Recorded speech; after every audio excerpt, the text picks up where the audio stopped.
E tātou tapua I le atua.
Te whaatali atu I le li.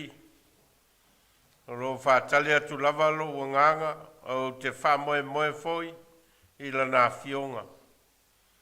Ro whaatali atu lo nganga I le li. Sili e o leo o na whaatali I le tae au. Sili lava I o leo o na whaatali I le tae au.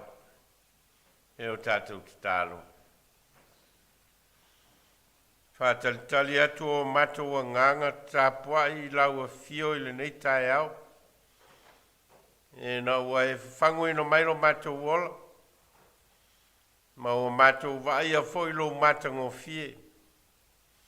Ma ua e whao sofia o matua loto ma o matua nganga tāpua.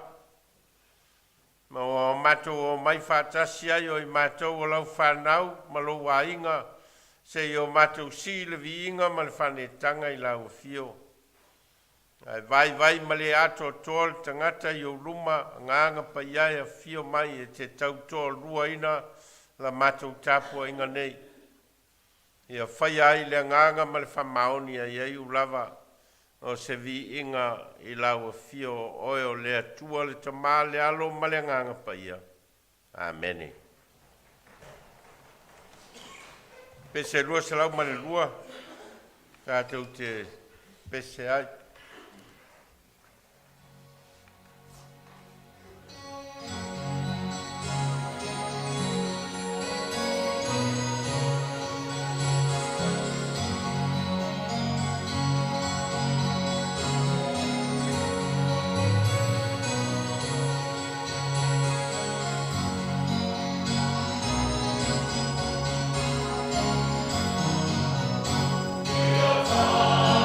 Amen.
sal nei o le tātou lotu au Taumafai o le nei foi masina maua a vea lava le Sauniga fale au Taumafai e le ngata e whaasoa ai mo li mau mai le tuspa ia e atia e ai le soifua ma le ola o le tangata Penisione.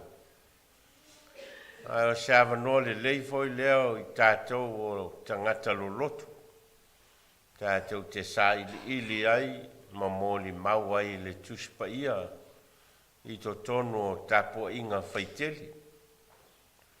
Ma ua masani mai le tātou o Lotu i le tātou ngaluenga lea whale au Taumafai. Wha solo mai ai a tangata Lotu ia masa ili mata upu wha sino ala mai i lea masina ma lea masina tātou te wha soa ai ma o se fianga telele ai tātou ia le maua peo awanoa e moli mau ai tātou tangata Penisione ia fionga le atua. Rā tātou tuturai e whaile tātou tau tinonga o leo Taumafai.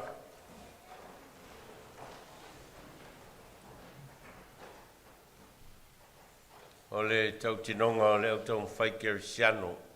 O au wha moe mai o le li o le nei. O siala o whengainga ma le li. Le au Taumafai o na whai mea o mai tusa malo na finangalo. O te talo ia te ia so uma. O te whaitau lana fionga ia so uma. O te alo ese inu ngā awa ia so uma. Ai le ngatai lea. A mea o loe te tau o no whaia. O mea ia o te Taumafai pe iai ia so uma o lo wola. O le aso nei. O a vea ia uma tangata o le au Taumafai mo Keriso. O te matua whamaoni le whengainga ma le auso. O te aluane i potonga uma. Vanga nāu a whalawe ina i se mea o sila fia i Jesu. O te tau o na whai ma whalawe. Ia sosoni mai le li i lo Taumafai. E o tātou te tālo.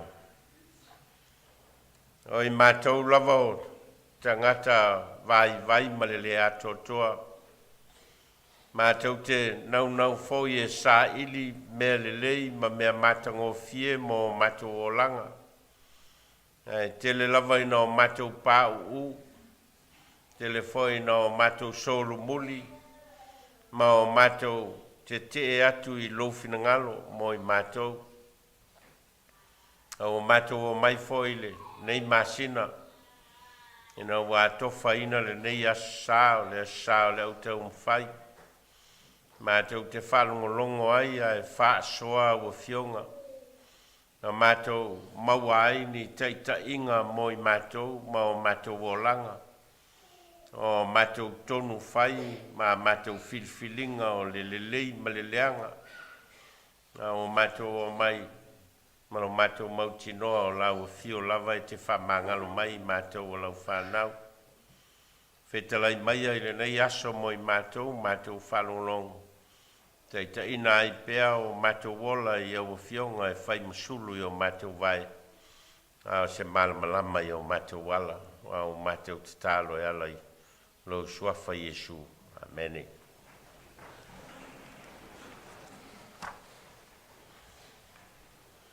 O tātou mta upu wa tofa ina mo kampani teitasi ma o lātou teita.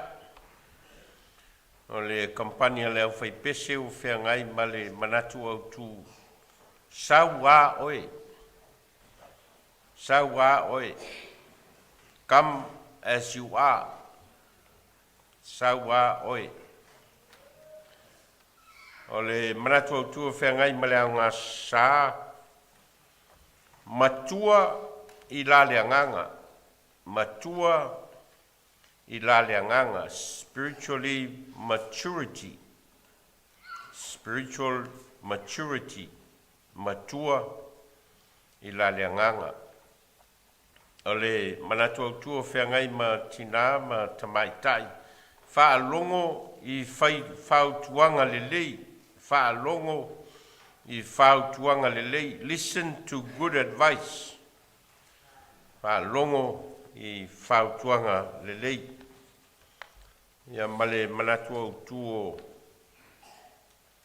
o le sal nei. Loto alofa. Loto alofa. Merciful heart. Loto alofa.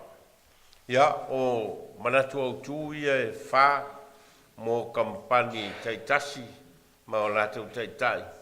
Ia o lea wha soa mo tātou le nei aso ia manuia le alo atu o kampani taitasi ma o latou taitai. Ia ma le wha soa ino mo li mau mo nei aso.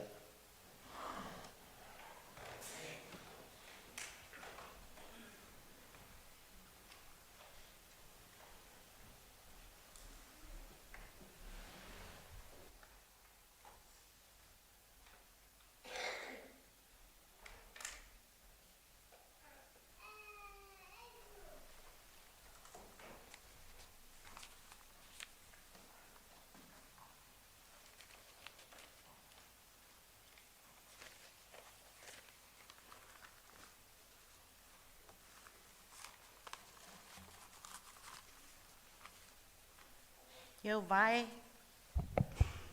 Ia e whailo mai a te au o wala. Ia e awa o mai a te au I o mga ala. Ia e taitai mai a te au I le mea moni mai a te oe. Ma awa o mai a te au. A wa o oe o le atua o lo o la tanga. O te whaatalitali a te oe I le aso a atua. E whatalo whatu lau sunga le Toeaina, Penisione, Malolo, Manu Malo, lau whaletua, tina ia penina. E whatalo whatu fo I kampani ma o lato taitai. O le kampani ne le au whaipesi. O le avea lo whatau wa. Ia. E whaima taitai o le mātou kampani. Ai o le a tātou o loa I le manatu au tū, e pei ona iai le nei aso. Sau wā oi, come as you are. Come as you are. O le tusi whaitau, maua mai lea ia a mosa, ono nam ta upo fitu, o le whai upo se fulu e o se fulu fitu. A lona matua, maua mai lea I le a mosa e fitu, o lona whai upo se fulu wha, e o se fulu ma le lima. E wha pēr, lona whai tauina. O na tali mai lea o a mosa, ua wha pēr atu ia amasia. O te le se perofeta unei. O te le se atali I fo'i o sperfeta. A o le whanga manu au ma le ngalue I le suka moru. A u avea au e lea lii, sa o muli muli I le lafu mamoe, ma ua whaapea mai lea lii ia te au. Alu ia, I nā e vavalo I lo nuu o Israel.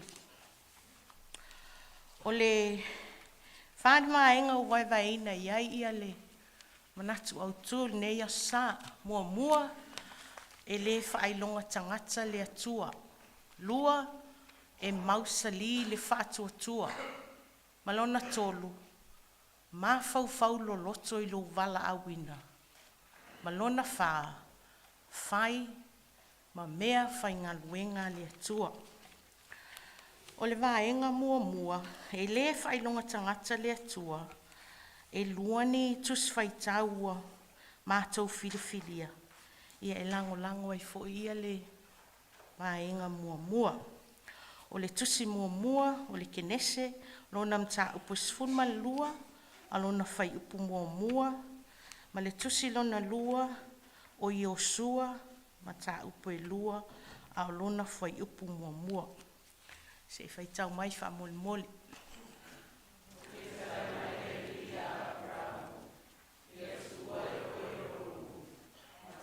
saulonu. Ma le ainga lo tama. A ia e alua te sinu o te whasino atu ai a te oi. A wina atu e o sua le atari o nungu. Ai se tima o tangata e to lua. E asi wha. O whape atu. I nā o ia o lua. I nā mata i nu oi. Maulu fale atu le fale. Fine talitani. Aftai. O le vaenga e lua. Mausali le whātua tua. Mausali le whātua tua. E lua fo ini tusi o mātou whiwhilia. E lango ai nei. Vaenga o le kenese lusfuma le lua. Whai upo e valu. Whai upo e fitu ma le valu. Ma le mātai o iwa. A lona whai upo e lua. Whai tau mai whamole mole. O na whai atu lea i sa ako lon ta maa iako. O whape atu. Lo ta maa ai. O na tali mai lea o ia. O watali i. O a o le nei.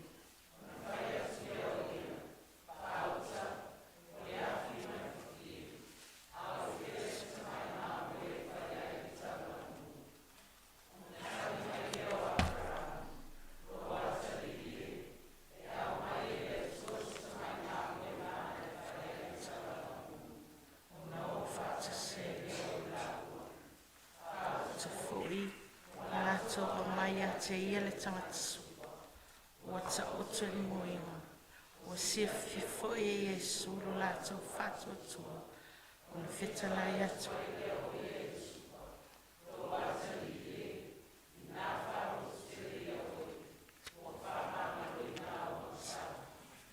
O le vaenga i tolu. Ma fau lo loto i lo vala a wina. Ma fau lo loto i lo vala a wina. O le tuse a Jeremia. O lo nam ta upu mua. O le fai upu e 5. Se ia o le fitu. Ma le tusi lo na lua. O le tusi a mareko. Mua. O le fai upu e fitu. Ma le valu. Fai tau mai wha mole mole.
O le vaenga i wha. Whai ma mea whainga luenga le atua. Whai ma mea whainga luenga le atua. O le tusi a ngā luenga, lo mta upo iwa. O le whai upo e wha se ia o leono. Se whai tau mai wha moli moli.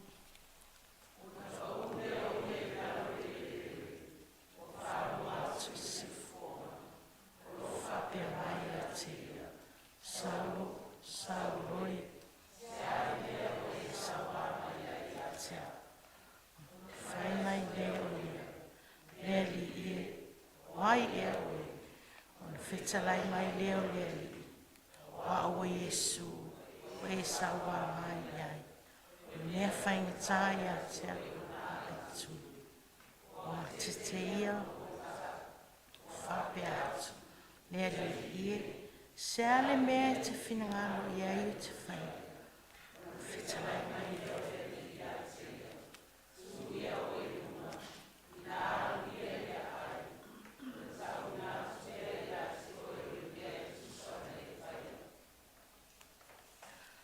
e le o le mau oa, po o le tamao ainga, po o le mativa. E le o le mau alunga, o whaailonga, po o le tau uloa o tofinga. E le o se lelei, po o se poto, po o se iloa, e mafua ai lo Vailaauina. Ai o le porkalame, ma le finangalo tu tasi o le atua, e nati tuu i le loto le tangata, awa o le loto e tupu mai ai le amio. O le whai unga leo le maua le au whaipese, mo le atu whaftai lau sunga le Toeaina mo le mātou wawanoa, ia manu te leina ia kampani mo lātou taitai, a pia fo ia ma lo umwhai o nāsia si mai. O i lātou fo umwhai on whaatasi mai lunga pengo ta whailangi. Ai o lal kampani e lau whaipese le alofa o le atua, soifua.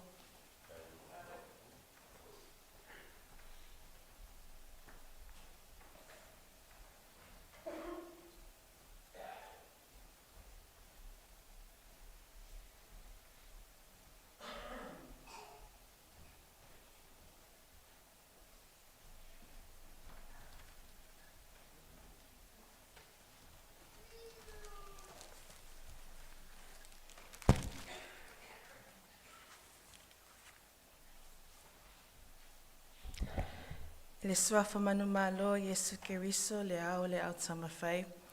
O te whaatalo whātu lo sasunga le taitai, lo sasunga Toeaina Penisione Nove Vailaau, ma le whaletua ia penina.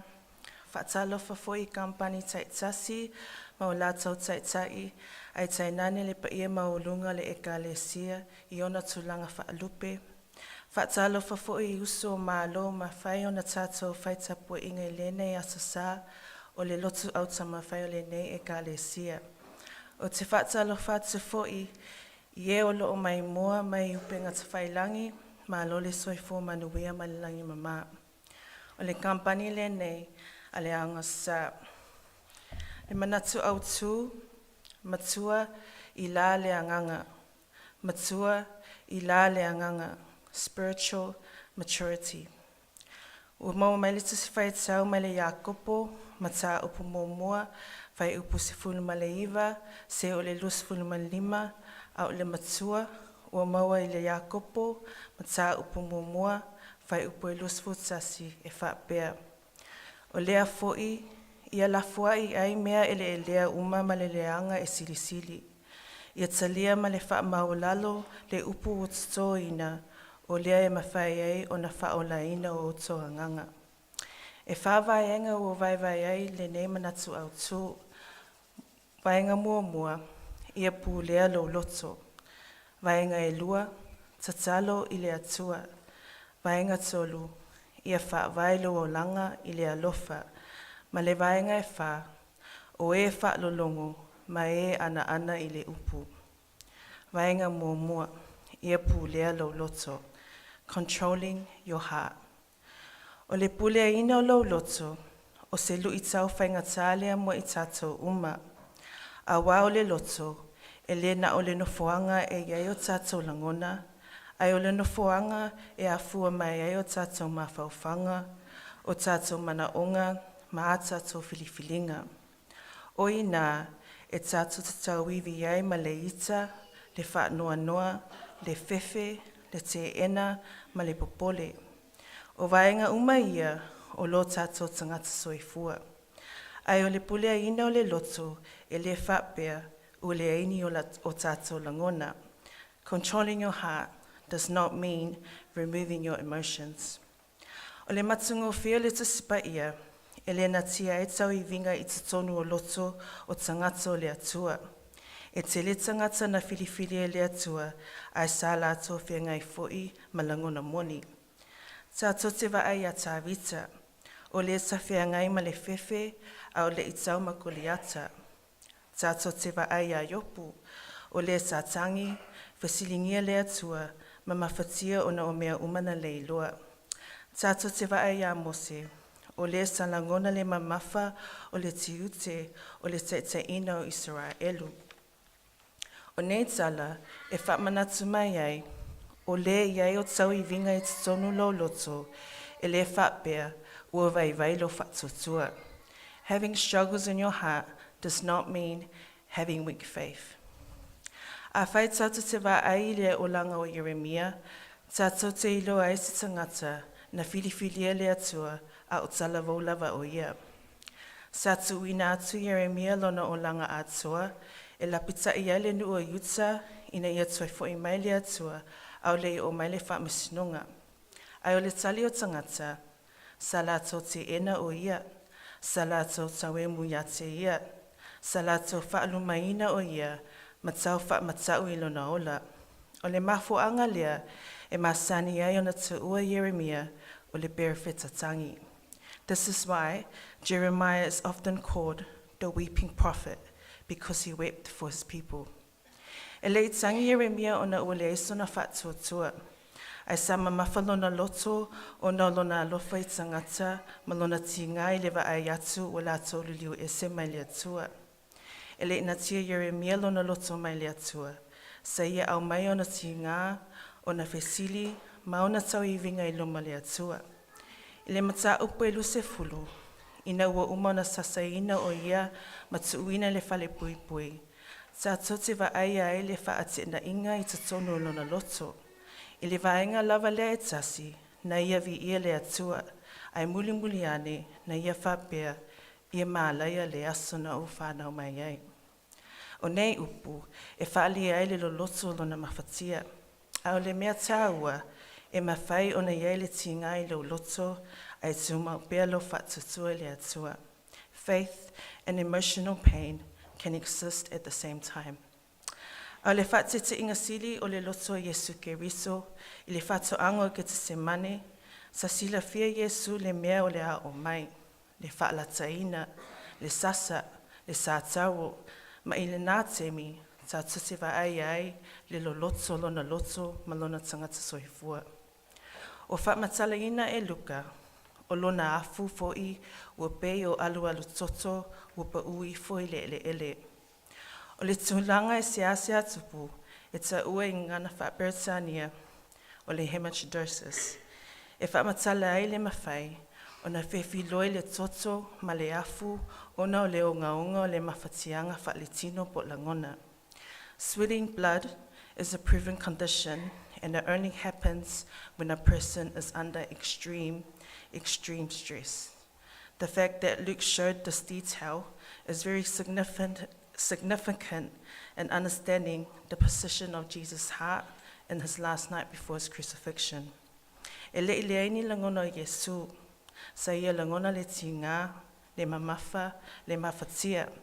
A sa ia tui nātu lona loto I lona tama, awa le whaia loto, a o lo finangalu. Ia so nei, e tō tele tangata lo tauiwi ma le popole ma le whanua noa I te tono lātou loto. Ai o Yeremia ma Yesu, e awa o mai ai tātou. Awa tātou tina nāina mea o lo tonu o tātou loto. Awa fo I tātou te tuuina atu nā mea e pūlea I tātou. Ai a tātou a mai o tātou loto I loma le atua. O le matua lea nganga, e le o lona winga, e le aini tau I winga. E le o lona winga, e le aini ti ngā. Au lona winga, o te iloa mea lo o tonu lo loto, ai o te le tuuina atu ia mea, e pūlea ai le fufuanga o tuuina mai le atua ma lo o langa. Spiritual maturity is saying, I acknowledge what is in my heart, but I do not allow it to control God's purpose for my life. Awa e mawhaina suia o tātou langona, e mawhaina suia o tātou tūlanga, ai tūma o bea folofolanga le atua. Tusi whai tau, umau mai le Yeremia, ma tā upo e lu sifulu, whai upo e sifulu ma le wha, ma le sifulu ma le lima. Ma le luka, ma tā upo e lu sifulu lua, whai upo whasifulu tasi, se o le whasifulu wha, whai tau wha mole mole.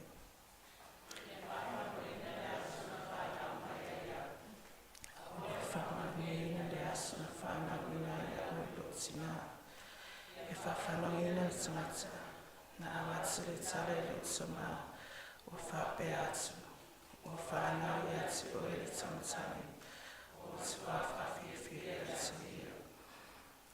Maliwa se ia o ia i atu ato, e peo le tonga le maala na mao, le soturi ai le o ia o tatara, o whape atu, lo tsama ai whina ngalo i ai, ia sele ne ipu i atea, e awa le whaia lotu, au lo whina ngalo.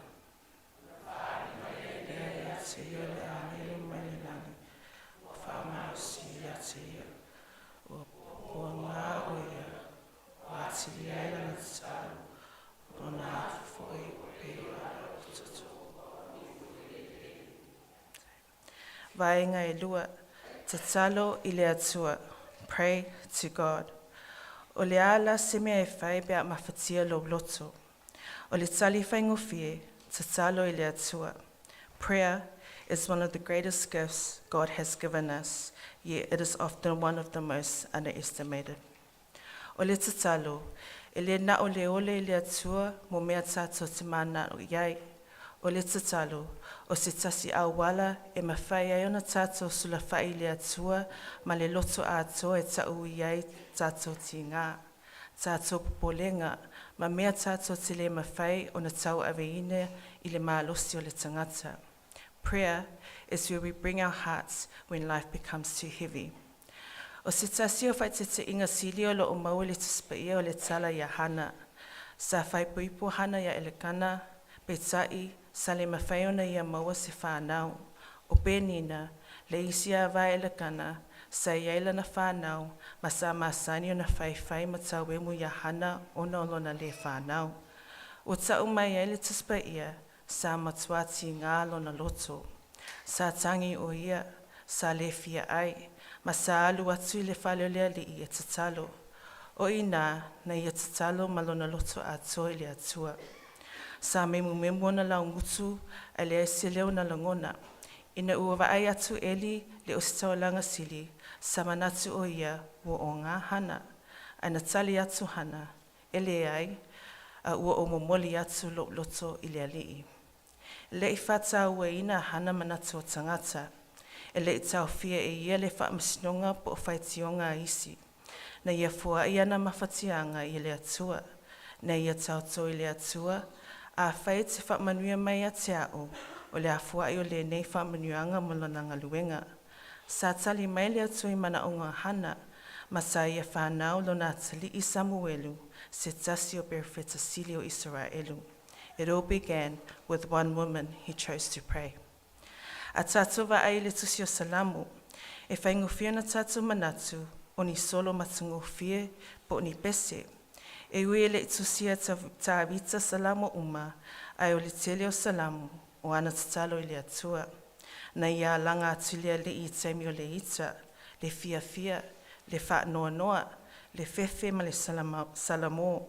For David, prayer wasn't just for times of crisis, it was for every season of his life. Le tusia tā vita o na langona ina ia whaitau ai tangata, na ia tusia mo le atua, sa ia ave umalo na loto i luma le atua e ala i le tatalo. E le whaatali fo i tā vita, se o mai se whaafita au li tele o na tatalo lea, o le tatalo, o lana awala e mafuta ai ma le atua. O hana na momoli na loto le atua, o tā vita na avelo na loto le atua i vaitau umalo na olanga. O la ue wha manatu mai ai tātou, o le matua wha leanganga, e le na o le iloa e tatau na tatalo, ai o le tali tonu mai iloa le mana o le tatalo. Spiritual maturity is not just knowing that we should pray, spiritual maturity is knowing the power of what prayer can do. A wao le mana o le tatalo, e le na o le suia o mea o lo o tupu i o tātou o langa, ai mua lava o nga lue i tonu o tātou loto. The power of prayer does not only change our circumstances, it first allows God to transform our hearts. Tusi whai tau, mua Samuelu, mata upu mua fai upo sifulu ma le lua, se o le sifulu ma le lima, ma le salamo, ma ta upo sifulu ma le tolu, fai upo mua, lima ma le ono, fai tau fata si whamumole. O vai atu e li lona mautu, hana o tautara lawa i e lona lotu, o na ona memo na lotu, hele le mona lona leo, o whape e ili, o na o ia, o na whai mai e leo e li a te ia, i te ona se i a whia, i te alo o na i le waina, o tali atu hana, o whape atu i a te ia, peri i e le ai, o a o le whiwhine o ti ngā le rotu, o te le inu si waina po si awa, a o mali atu lo lotu le li, peri i e te whaamalo le pēr lawa i te o se i a whia, e te ala o whonga i a te o se i a whia, a o nei, o te whātutua lo walofa, e whia lo lotu lo whaotana, o te pese atu i e li, o awa e mai o i e ata. Vai ngā tolu, i e wha vailo o langa i le alofa. Build your life on love. O le matua wha lea nganga, e le fua ina i le tele o lo tato i loa, po le tele o lo tato awa i le lotu. Spiritual maturity is measured by how much God transforms our hearts, our prayers, and the way we love others. A whai tatu te whi loa pe wha pe whea o na ola i le alofa, e te tau na tātua mata i le puna o le alofa moni, ma o le puna lea o le alofa o le atua. God is the ultimate example of love. O le tala silia na matango fie, o le alofa e le o se tala mai se tosi, se atati whanga, po se mawhatanga whare tangata. The greatest love story ever told is the story of the cross. I lunga le sātaro, na whaalia e le atua, le lolotolo na alofa mo i tātou. E le i alofa le atua ia tātou, o na sātātou ato toa. E le i alofa o ia tātou, o na sātātou anga waa. E na ia alofa mai ia tātou, a o tātou anga salapea. O le sātaro, o le wha mauninga lea o se alofa e fua i atu mea uma. E wha maangalo, ma e sa alia i tātou, e tusa lawa pe tātou tile i sa ilia o ia. Vai mai le tusi o Ioane, tātou te alo lofa, a wana mua i alofa mai o ia i tātou. We love because he first loved us. O lona winga, e lea mata lea lofa i tātou, e a mata mai lea tua. A whai tātou te le malama i le loloto lea lofa lea tua mo e tātou. E whainga tā fwoi o na tātou ala lofa i le atua, ma isi tangata i le awala o ia wala awina e tātou. O le mafuanga lea na whamatala i Yesu le tala le tangata Samaria anga le lei. Ina wefesilinia o le tangata poto i le tula fono, o wailo o tua oi, e le ina o le tali atu i upu, na ia whaali mai o le alofa moni e i loa i ngā luenga. E uina ui ane le o si taulanga ma le sa le vi, ai sa la le fitosoani, petai, o le tangata Samaria na tumu i le alofa muti vale, sa atu, fitosoani, ma tau sia le tangata na manua. Love wasn't just something the Samaritan felt, love was something he did. O na whetsalai leo Yesu, aluia ma whaifa pena. O le sātau, e whaali mai ai le alofa le atua ia i tātou. O le nā alofa e suia ai o tātou loto, ma se loto o suia le atua e a mata o na alofa isi. Ia wha vailo o langa i le alofa, a wā le tangata o i lolo na alafangia le atua, e ma whaio na ia whaalia le nā alofa isi. Spiritual maturity is not just knowing that God loves us, it is understanding that God is love, and allowing his love to transform us so we can love him and love one another. Tusi whai tau, mua Ioane, mata upo e wha, whai upo sifuluma le ono, se o le sifuluma le iwa, whai tau whamumole.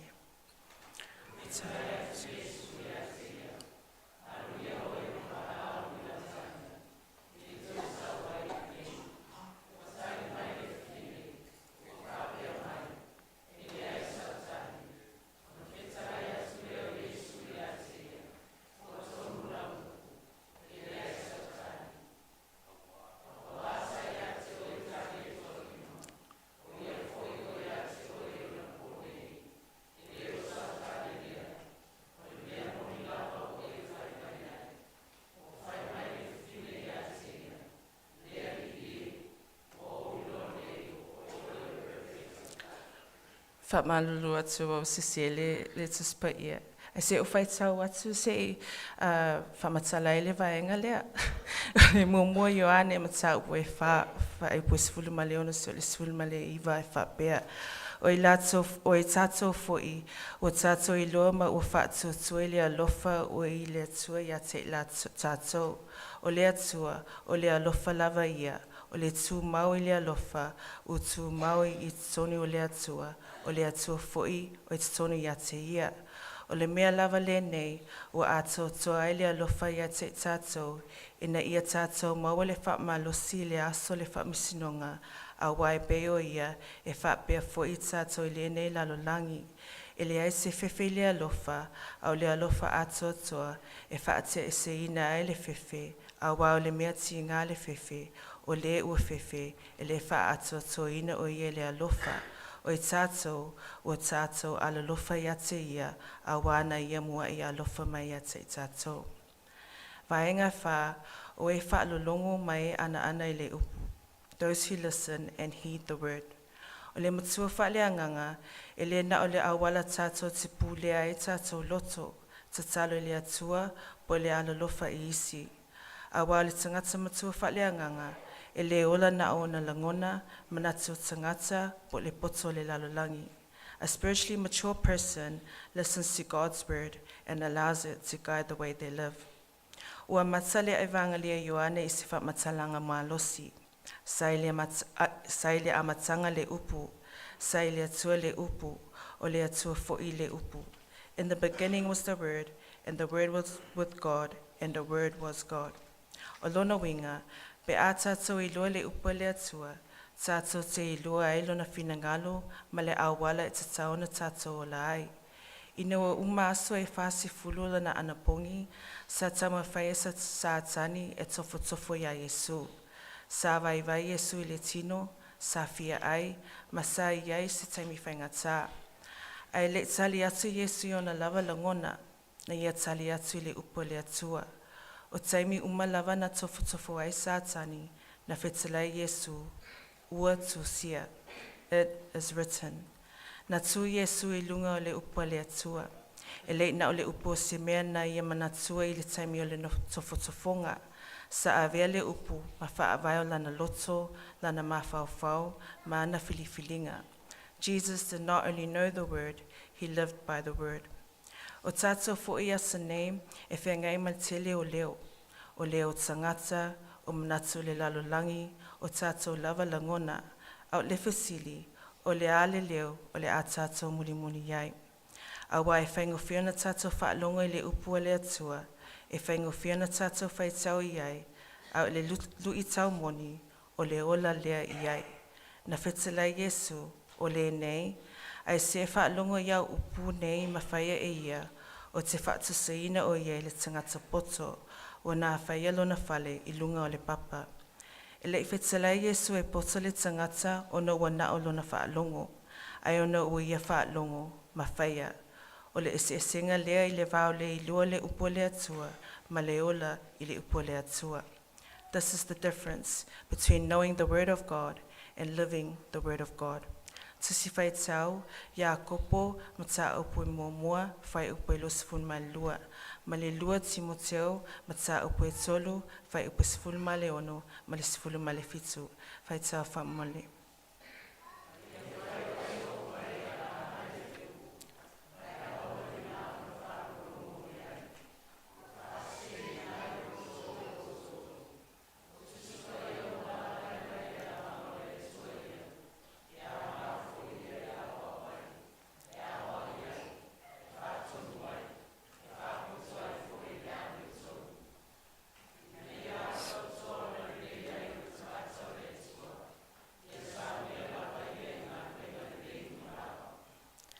O le upo le atua e te tauna sui ai, le awala tata te mawhawhau iai, le awala tata te whai ai filifilinga, ma le awala tata te ola ai i aso uma. O le upo, e te iai o tata loto, e te iai tata tatalo, e awa uina e tata e alolofa, ma e whausi ai lo tata o langa i lunga o se whawai e tu mau.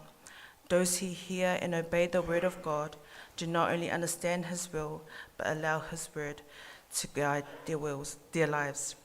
O e whaalongo mai ana le upo le atua, e le ngata ina tātou lātou I loa le whinangalo le atua, ai lātou te uina fo ilana upo, e te io lātou o langa. Spiritual maturity is not measured by how much of God's word we know, but by how much of God's word we live. E manu e te lelo sunga teitai, Taumafai le anganga Nove, Vailaau malitina ia penina, whawhatai te le lava mo whatuanga wha le anganga, mo I tātou ai mai se tupulanga ma le anga sā. E manu e te le teitai ma lātou kampani ese, ai e ola le kampani o le anga sā soifua.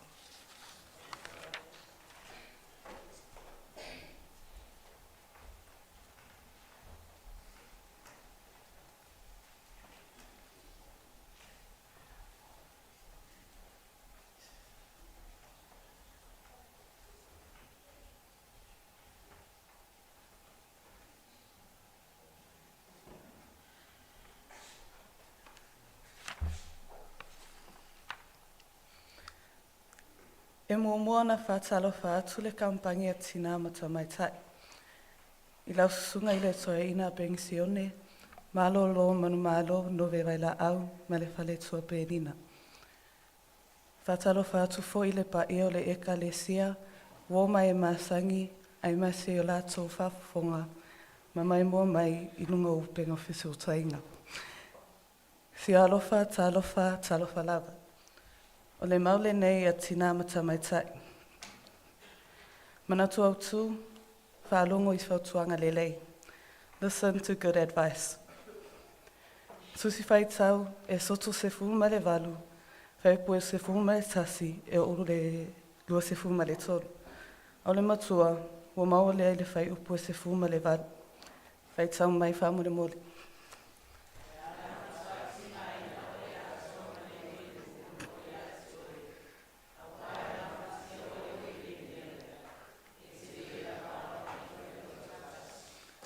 Whaftai.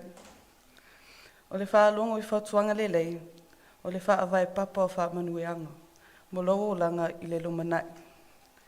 E whesosoani e whai whiliwhilinga sa o I le o langa, ma pui mai I whaawhitauli, ma whao oso songa a le whilima le tia polo, e lama tia ai o tātou ola.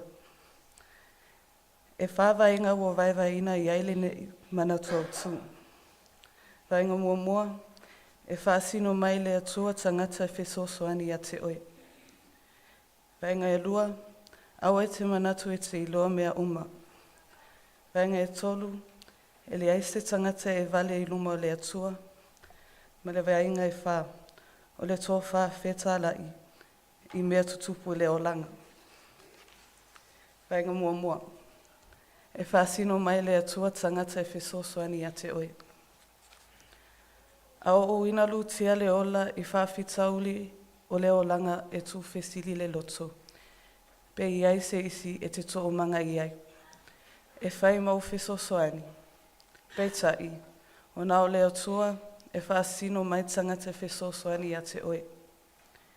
E ala I le taitainga a luna nganga pa ia, ta talo le atua o ia o lo whesosoani sili. Ino o whetalai le atua ia Mose, e alu e lawe a I mai Israel. O lo ono fupolonga I aiko pito, na oso le popole ma le fefe o Mose. Ono le ai o se tasi e whesosoani a te ia. Pei tai, na whetalai I ai le atua o lo I ai lo uso a Arona. O au filifilia e whesosoani mo oe e te lua to o lua I luma o Farao. Ai atu I le loloto o lene tala, o le atua lava sa whai ma whesosoani sili a Mose, mo le lawe a ina mai o Israelu mai kopito. E whamautu ina I le tusi whai tau, e soto e wha au lona whai upu e se fuma le wha, whai tau mai whamu le mone.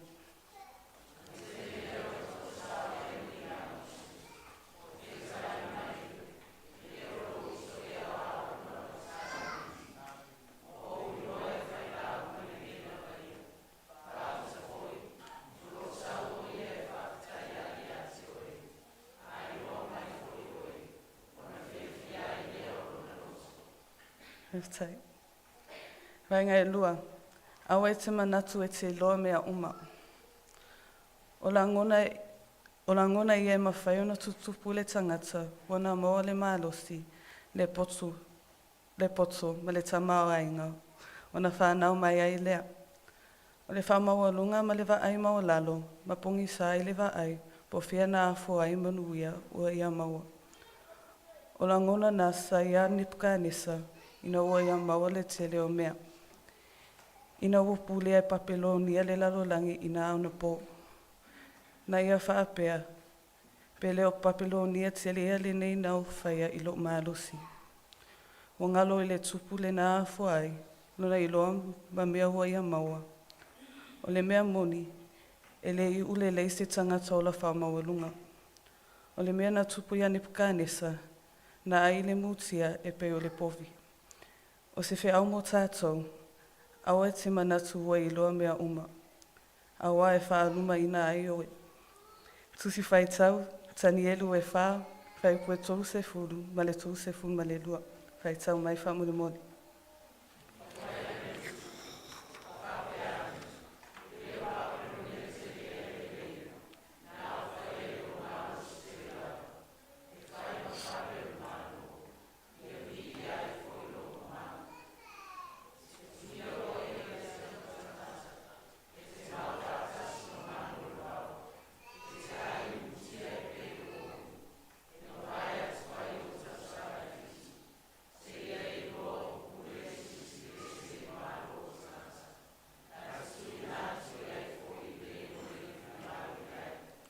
Heftai. Vainga e tonu, e le aise tangata e vale e luma o le atua. O le upu moni, e le mawhai ona sese e le whai upu, awa o le na atua leo le tangata soifua. E va ai le tino, ai le va ai le loto. O le atua e sila o ia i le loto ma le anganga. Sa whape nā la ngona na o uifo i le to ta ua o koliata. Ina wa alu atu tāwita la te tau. O le mea moni, o le wa ai o a koliata ia tāwita i le nā teimi e wa lea. O nao se tamai titi, ai ngoro ia koliata, o lotunga tasi tāwita ma le atua. O le alafo i le nā, o le fefe o tāwita, na whaonga ina le atua le tamawale vale o tāwita. E whaato i lalo ina e le tangata o la whaamaua Awa e te manatu whātau waa i sri o usua tangata. Awa le i loa po le nā tangata e awala mai ai le ngaruenga whaola le tua. E peo tāwita na awala mai ai le whaola tanga mo Israelu me le saua o Filisitia. Tusi whaitau mua le Samuelu ma tā upu se fulma le fitu, whai upu e whase fulma le toru, whase fulma le ongo ma le whase fulma le fitu. Whaitau mai whaamure mori.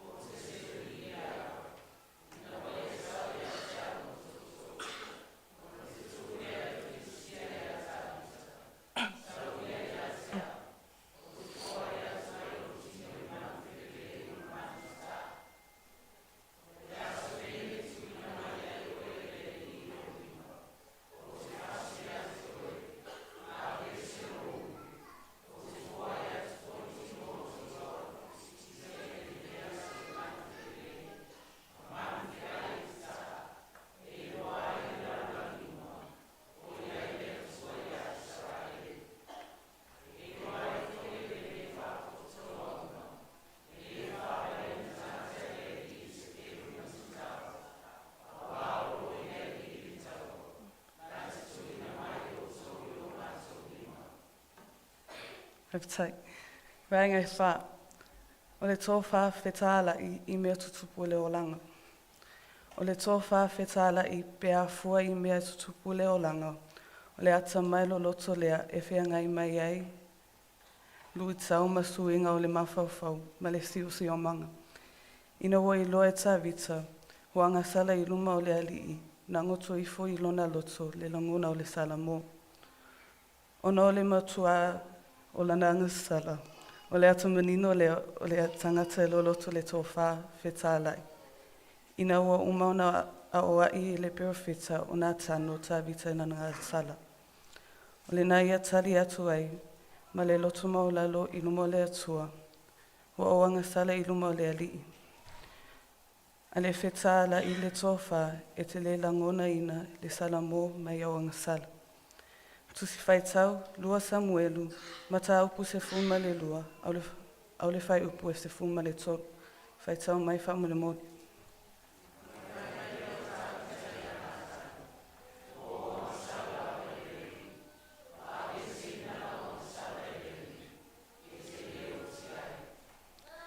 Whamanui e telele atua I lau sunga le Toeaina Penisione, malolo manu malo Nove Vailaau, whapea fo I le whale tua ia penina. Whamanui e le paia o le ekalesia, wo mai e masangi, wa tatou whaitapu inga whaatasi le nei asu sa au Taumafai. Ai mai se foi I lātou o loo mai moa, ma whaafafonga mai I lunga upengo wheso tainga. Whamanuia te telele atua, manuia le kampangi tina matami mātai, so I fua mai a manuia.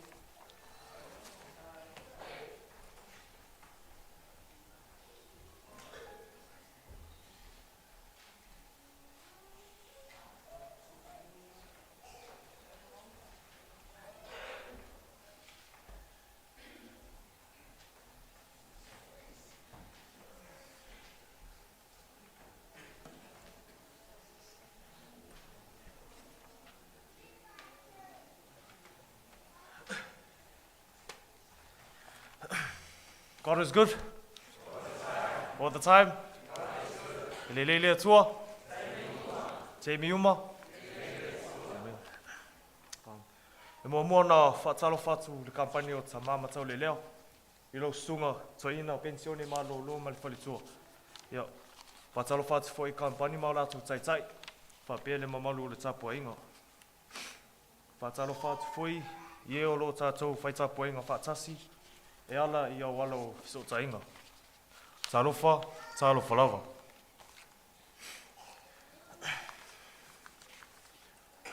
O le manatu au tū o whea ngai ma le kampani o ta mamatau le leo. O le loto alofa. O le loto alofa. A merciful heart. A merciful heart. Tusi whaitau. O mau mai le lua Samuelu, matau po sifulma le iwa, whai po sifulma le ono, se ngata mai le lua sifulma le tolu. Aolona matua, o mau mai le lua Samuelu, matau po sifulma le iwa, aolona whai po lua sifulma le tolu. Whapelona whai tauina. Ona whai atu leo le tupu ia semi. E te le oti oi, o tau toa e fo'i le tupu ia te ia. After Absalom's rebellion, King David returned to Jerusalem. As David crossed the Jordan River, Shimei, the man who had insulted, cursed, and thrown stones at David when he was fleeing, went to meet him. Shimei humbled himself, admitted his wrong, asked David for his forgiveness. David's men believed Shimei deserved punishment for insulting the Lord's chosen king. However, David chose a different response. Instead of seeking revenge, David showed mercy and forgave Shimei, promising that he would not be killed. This moment shows David's merciful heart. He had the power to punish someone who had hurt him, but he chose forgiveness and grace instead. This reminds us that strength is shown when we choose mercy over anger, and forgiveness over revenge. O le loto alofa, e le na o le alofa I tatono o tātou loto, po se winga le lei tātou te whaalia, ai o le filifilinga tātou te whaia. Tātou te ola masawa vali I ala o le atua, o le alofa moni, o le fua lea o le ngaluenga a le atua I tatono o tātou loto. A tātou I loa mamala malama, I lona alofa tū noa, ma lona alofa muti vale I ai tātou. E a mata fo I ona suia o tātou mawhauwhaunga, a tātou upu, a tātou amionga, ma le au wala ta te whea ngai ai ma isi tangata. O le loto alofa, e iloa ona alofa, whaamangalo pe ati ngā, e tū mau i whaamaoni, ma fili pea e whaia le mea tonu, tusa lava pe whai ngā. E maasani ona o mai le lalolangi, ia tātou pui o tātou loto. Tau i atu pe ati ngā ina, ma manatu mua ia i tātou lava. Pei tai, e isi le alofa ua whaalia mai e le atua. E fili le alofa nai no le ita, le whaamangalo nai lo le tau i masui, ma le anga le lei nai lo le whaamaualunga. Our merciful heart is a heart that's transformed by God's grace. That is not only revealed when life is easy, but especially in the moments when we have every reason to be upset and angry, hurt or offended, yet still choose to respond with the love of God. E whaani vaenga ua vai ai le manatu au tū. Vaenga mua, o le atua, o le alofa. O le atua, o le alofa. Vaenga e lua, ia whaamaoni i lautau tonga. Ia whaamaoni i lautau tonga. Vaenga e tolu, taui le leanga i le lelei. Taui le leanga i le lelei. Vaenga e wha, e ti ngā le alofa. E ti ngā le alofa. Vaenga mua, o le atua, o le alofa.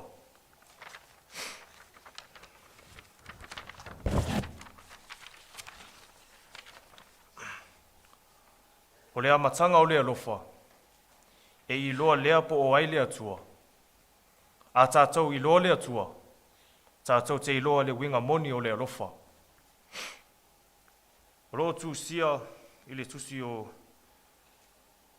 mua le ioane matau poe whā, alona whai poe walu. Whapea mai, o se le alofa, o le i loa e ia le atua, a wā o le atua o le alofa lava ia. Everything God does flows from His love. Love is not simply something that God does, but who He is. Because we have received God's love, our hearts cannot remain the same. His love transforms us and calls us to reflect that same love in the way we live and in the way we treat others. Whai mai le upo le pese o le aonga sa. Le alofa o le tua, e ofo fongia le alofa o le tua. E ofo fongia le alofa o le tua. E ofo fongia le alofa sili le amoau. E mawalunga e te lea e ina, e mawalalo e te le moluina, e lau te le o poina, le lofo sili le amoau. E le mawhai ona fuaina le mawalunga, le loloto, po le lau tele o le alofa o le atua. E sili atu lona alofa, nai lo tātou mālama, ma e sili atu fo'i, nai lo se mea e mawhai ona tātou fuaina. O lona alofa, e le whaavai I mea tātou te whaia, e alofa mai o ia, ia I tātou I teimi tātou te manuia ai. Ai e tū mau pea fo'i lona alofa, pe a tātou whaanoa, vai, ma pā uu ai. O lona alofa, e o mai ai le whaamawhanawhananga, le whaamangalonga, e whaamoe, ma le awanoa e toi a mata ai. O le alofa o le atua, e le na o se langona, ai o se alofa e ngalue. E whaalia e lona alofa muti vale, lona alofa tū noa, ma lona alofa e whaamangalo ai e ua sala mō. Ma toi fo'i atu ia te ia. O le nei alofa, e le ngata ina suia ai o tātou o langa, ai e suia ai fo'i o tātou loto. Ina ia tātou alolofa atu, e pei o na alofa mai ai le atua ia I tātou. O le whaalinga sili o le nei alofa, O le awina mai lea e le atua, o lona alo, e toa tasi o Iesu Keriso. Ina ia tātou ola ai, ia te ia. E le ia mata lea lofa, ona sa tātou alo lofa i le atua. Ai na a mata, ona sa ia mua lofa, mai ia i tātou. Tusi whai tau, e lango ai le manatu, mua mau mai le mua le Ioane, matau po e whā, whai upo e iwa mare se fulu. Tātou whai tau wha atasi wha mole mole.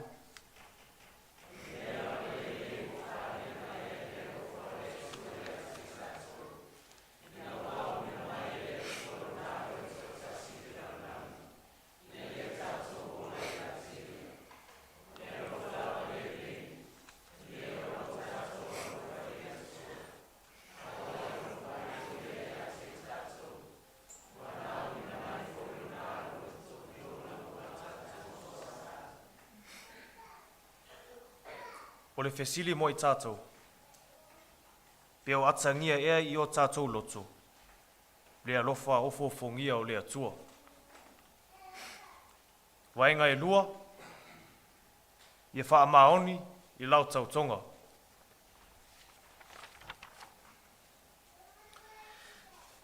O le loto alofa, e le ngata ina wha alia i a tātou upu. Ai wha alia fo'i lo tātou wha maoni, i mea ua tātou fola ina. A tātou tau sisi ia e tātou tau tonga ma folanga.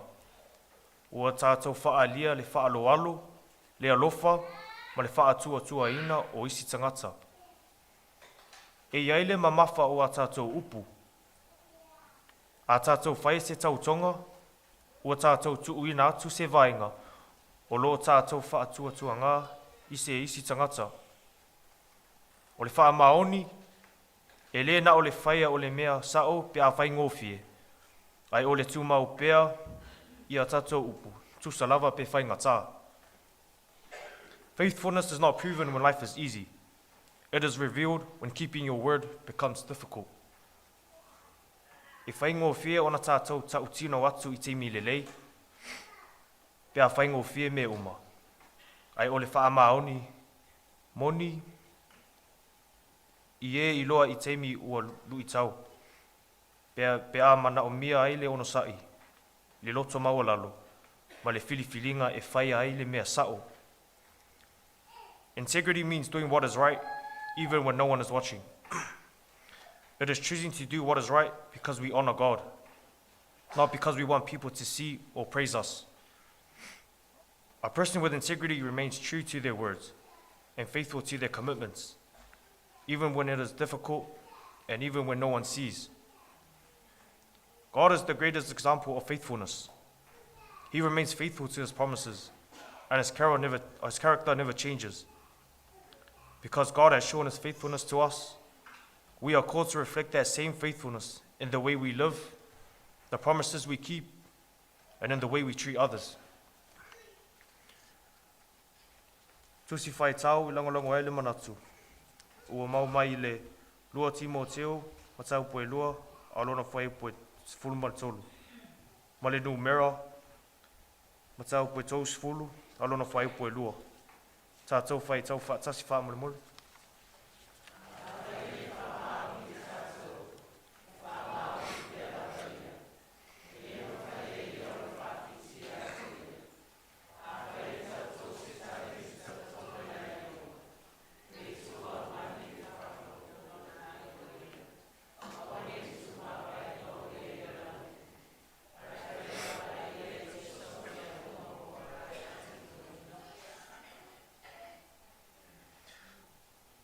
A tātou whae se tautonga, e ta taona tātou wha maoni I ai.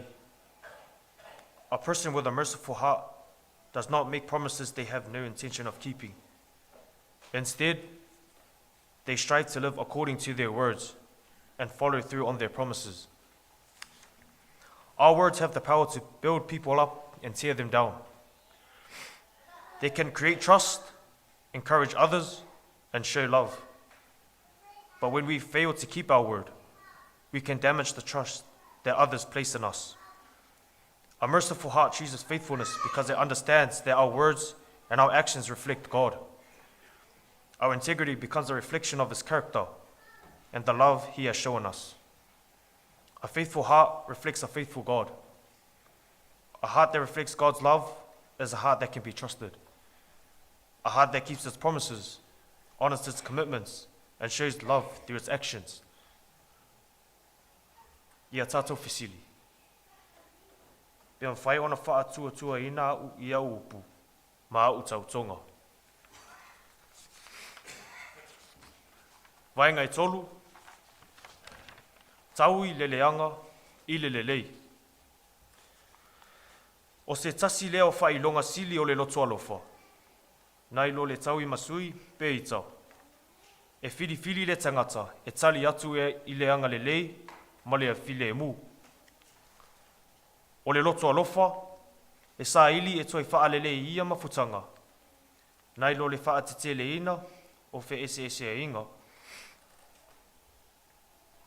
Te leo teimi e whainga tā, ona tātou ālolofa atu, ona o manua, tangata ua anga leanga mai ia I tātou. Ma wha noa noanga o le o langa. E whaingo fia ona tau fia le loto tinga, le ita po le fia tau I masui. Ai fo I taimi tātou te manatu, wai ua le tatau I nisi ona toe maua lo tātou alofa, po lo tātou wha amangalonga. Ona o mea ua lātou whaia. Ai o I nā lava e tofo ina ai lo tātou loto alofa. E whaingo fia o nā alofa atu, ie ua angalelei mai ia I tātou. Ai o le tofonga moni o le loto alofa, o le alofa atu, ie ua whaati ngā mai ia I tātou. E le whaingo fia le nei mea, pe a tātou whaalango I lo tātou lava mālosi. Pei tai, e le Vailaau I tātou I le atua, e alofa atu mai lo tātou lava mālosi. Ai mai le alofa, ua ia mua whai mai ia I tātou. E a mata ona suia o tātou loto, pe a tātou I loa le te le, ma le tā ua o le alofa o le atua. E a mata fo I lea ona tātou wha maangalo, e pei ona ia wha maangalo mai ia I tātou. Alofa atu, e pei ona ia alofa mai iai. Ma wha alia le alofa muti vale, e pei ona ia wha alia mai ia I tātou. A merciful heart does not allow the hurt caused by others to determine how we respond. Instead, we choose forgiveness, grace, and love. E whaingo fia ona tātou taui atu, pe a whainga tā mai se tasi ia I tātou. Ai ua Vailaau ina I tātou, I le atua, e tali atu I se awala e sili atu. Ma le alofa, ma le loto wha maangalu. Forgiveness is choosing freedom over bitterness. A tātou wha maangalo, e le wha pēr ua wha ngalo ina me uma na tutupu, pa ua talia ina le sese. Ai lona winga, ua tātou fili, e awane I tu uina atu le ita, le tau I masui ma le loto tinga, e pū lea ai o tātou loto. Tusi e langolango ai le manatu, o mau mai le Roma, matau po sfulu lua, alona whai upo e lua sfulu maritasi. Tātou whai tau whātasi whāmole.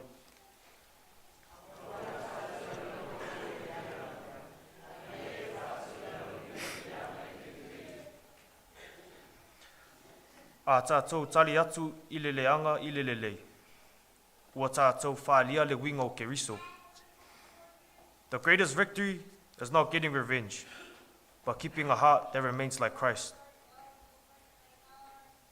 O le loto alofa, e whiri le lelei, a wā ua tātou I loa le alofa tū noa, ma le loto whaamangalo, ua tātou maua mai I le atua. Vai ngai whā, e ti ngā le alofa. O le alofa moni, e iai teimi e mana o mia ai le ono sai, le osi taulanga, ma le wha mangalo. O le loto alofa, e tū mau pēa i le lofa, e ui whainga tāmati ngā, awa e manatu mua i le manuia o isi nai lo le tangata lava ia. Real love requires sacrifice. E le whaingo whia i teimi umale e lofa, e iai teimi tātou te langona i le ti ngā, le māla malama, po le tali sapa ia. O mea tātou te whaia. Ai ole alofa moni, e le nao ni langona, ai o se filifilinga tātou te whaia i le aso ma le aso. O le muli le atua, usi tai i lona finangalo, ma filifili pea e whaia le mea le lei. O Iesu Keriso, o le whaetaeta inga sili o le nei alofa, na ia whai ina atu lona ola mo i tātou. His love was not only shown through his words, but through his sacrifice and his willingness to put others before himself. His love shows us that true love is not just a feeling, but a choice. A choice to serve, to sacrifice, and to put others before ourselves. Tusi e lango aile manatu. O mau mai le koe rito mua batau po e sifun mali tolu. Alona whai po e wha mali lima. Tātou whai tau wha atasi wha mole mole.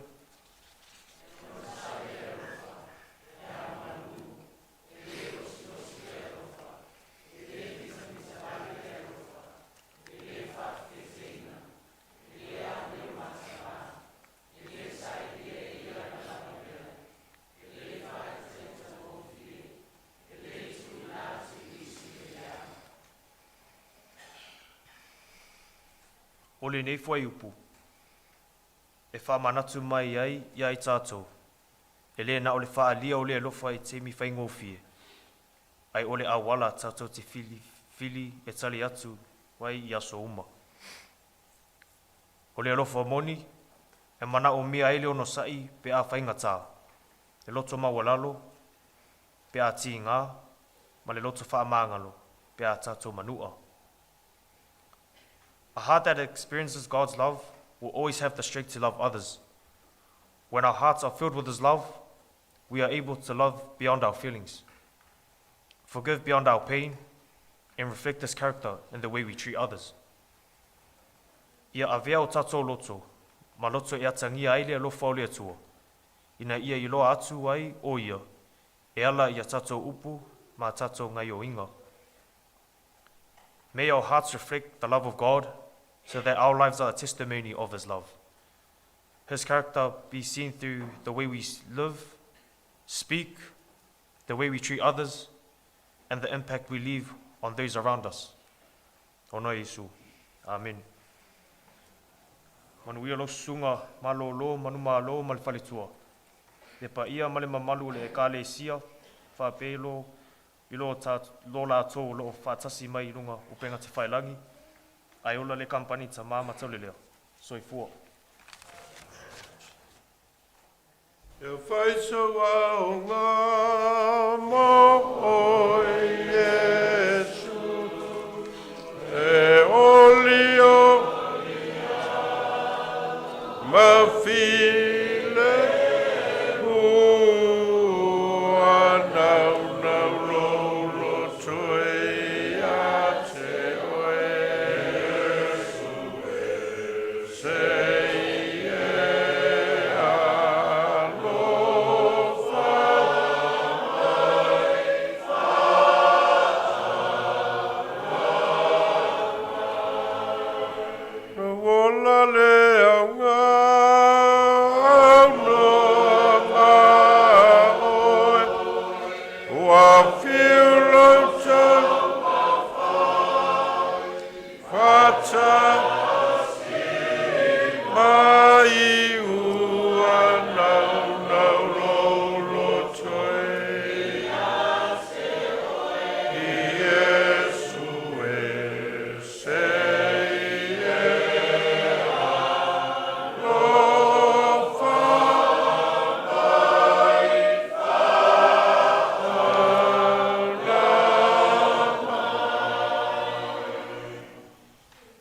Te noa matangofia le whasoa taitai o kampani taitasi ma tā upu a tofa ina mo nei masina. Ua tāle whiangai foi le mo li mau whaiu. Ia e taualunga iai mawhauwhaunga o le nei masina. Le alofa maleanga le leo le atua mo i tātou. Ia male lui tau ina o i tātou pe whawheo na whaatino i tātou. Ia le mea tau o le alofa. Oa whātamau ainga ina i tātou i tapenanga taitai o kampani taitasi. Ta tonu fo ua whauru whale le ngāngo le li. Ia upu mai ana whionga mo i tātou. Mo le fo le whawhitai i tai o kampani o nei masina pe o na whafonga sila le tātou kalesia. Ia o alo ma whanau lava le tātou o Lotu. O lea watu awanoa iai nei masina. Ia o wafo ia ni tapenanga mo tātou. E mana ia le me leo le mori mau i Lotu au Taumafai. Awa e whamalo sia i tau tala whasamoa i teimi whapene. Wala e tātou te iloa o le tāpua inga o lo mana mia o na momoli le ngana Samoa. Tusa lava la pe alua i le ngana Pertania. E pe ia e whalongo atu a le whasamoa ina pe wo se se le mea. E la ngona i le ngang whaftai le Taumafai a alom whanau.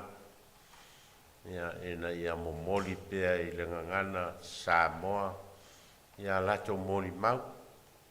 Na le awanoa le leilea mo tātou whanau. Tu ia i lato awanoa e moli mau waili tuspa ia. Ia mtatou loa o loo fia e whao ngā ina le ngana Samoa. E tau tatala ma whaasoa i o lato mawhauwhaunga i le whātua i le tua. Tau nei a vea moli mau o le nei masina e whai ma mea lofa le tua mo tātou te whamai a i le masina. Ia ma whauru whale i le tua i tātou le masina fau, ma wha moenga o le masina fau. Ia e tusa ma le tātou mawhitanga. Eo tātou tatalo. Mātou whalongo longo lava ma le manino i lau whetalai mai. Ma lau tapena ina whale anganga i mātou o lau whanau. I lo mātou whalongo longo i au a whionga fola ina ma whaasoa ina. Ne ngata ia i mātou o e mātutua e whapea foia mātou whanau ma tūpulanga o le nei au Lotu. Ina ia vea pea o whionga e whai masulu i o mātou vai ma malama i o mātou wala. Ia whalo loto ina lo lātou fia e sa ili masue i o whionga. Ma taita ina i pea o lātou soi fua maola mo le lumana. O au mātou te talo e ala i lo suafa Iesu. Amene.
pese lima tātou te pese ai ma ao ele tātou whaai mo le au Taumafai.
Te le lavau me alofa o lo alofa ma lo wanga le lei wha soa mai.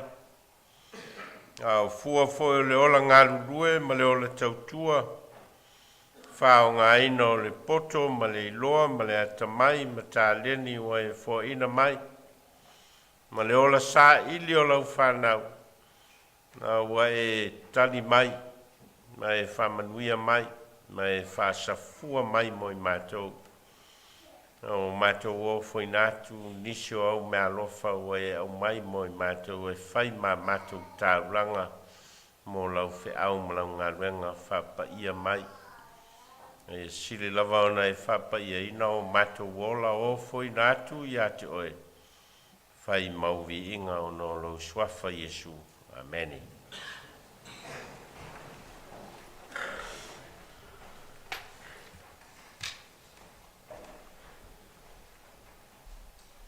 Tātou tāloe lei se leo te wha soi nātu ma tā upu. E tātou ifo ma tālo i le tua.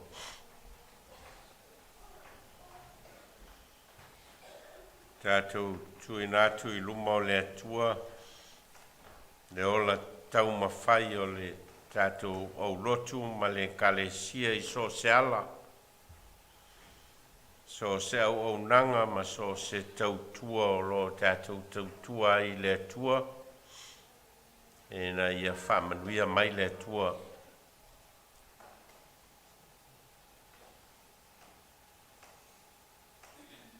Tātou tui nātu i luma o le tua. E o lo whanonoa. O no mafutanga mafana o le ola nei ua motusia.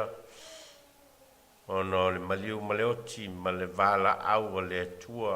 O whamanawa ina ia lātou whiau ma lātou ngā ruenga.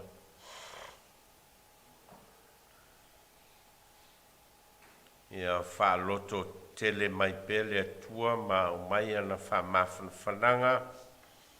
Ma na whamaisenga mo i tātou. Ma tātou mafutanga le ola nei. Ma lo tātou mauti noa e tātou te mafuta tū mau. Ma lo tātou atua i lona malo e whavavau.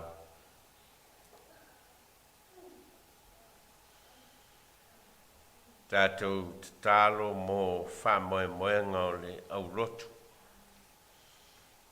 I le masina fau. Ma le soifua ngā lulue ma le ola mafuta ai i lana whiau ma lana ngā ruenga. Ma le whaasoa mai e le tua. O lana au whai ngā ruenga mo lana whiau. Malana ngā ruenga o le tala le lei mai le tūpulanga i le tūpulanga.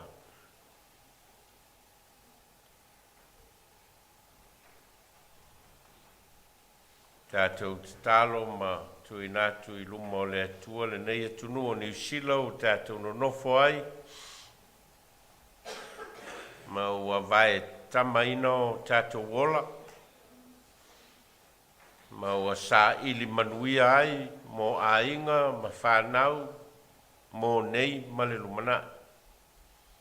E na ia whamanuia le atua.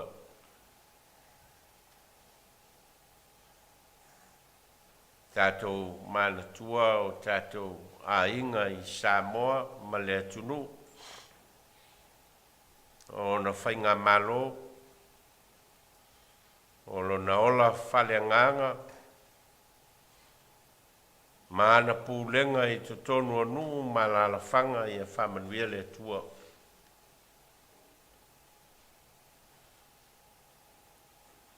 Tātou tālo mō le lalolangi e tumu i popo ngā, tumu i lui tau, taua ma whewaiwai inga. E na iau mai e le tua lona file mu. Taita ina ai le lorolangi na ia whaia i lona alofa ma lona angalelei. Ua wha leanga ina o no loto o tangata ma tai o o atunu ma whainga malo.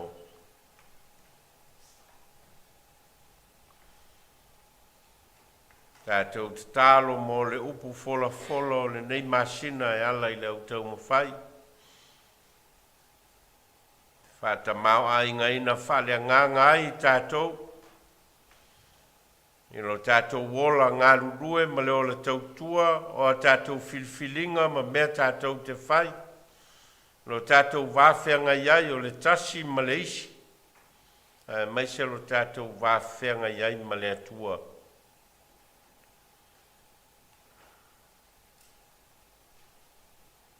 Tālo le tangata ia i le mea o lo ma mawhai lono finangalo.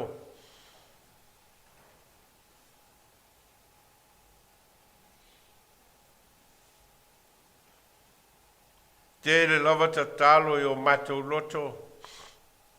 Ai sila fia uma lava e lau a fio me le lei ai o mātou ola. Me manui ai o mātou olanga. O mātou tālo tamaa.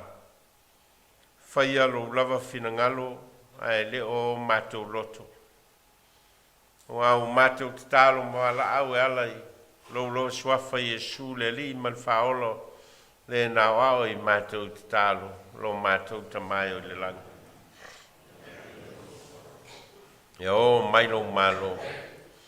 Whaia lo finangalo le lo langi pe ino whaia le langa. E fwai mai a te mātou le asoneia mātou mea ai te tau maleas. E whamangalo i a te mātou i a mātou ngansala. E i mātou fwoi ono mātou whamangalo i nātu. E wāanga le anga mai i a te mātou. Au a fwoi e te taina i mātou i whaososonga. Ai e la vea i ai mātou ai le leanga. Wa e o le malo ma le mana.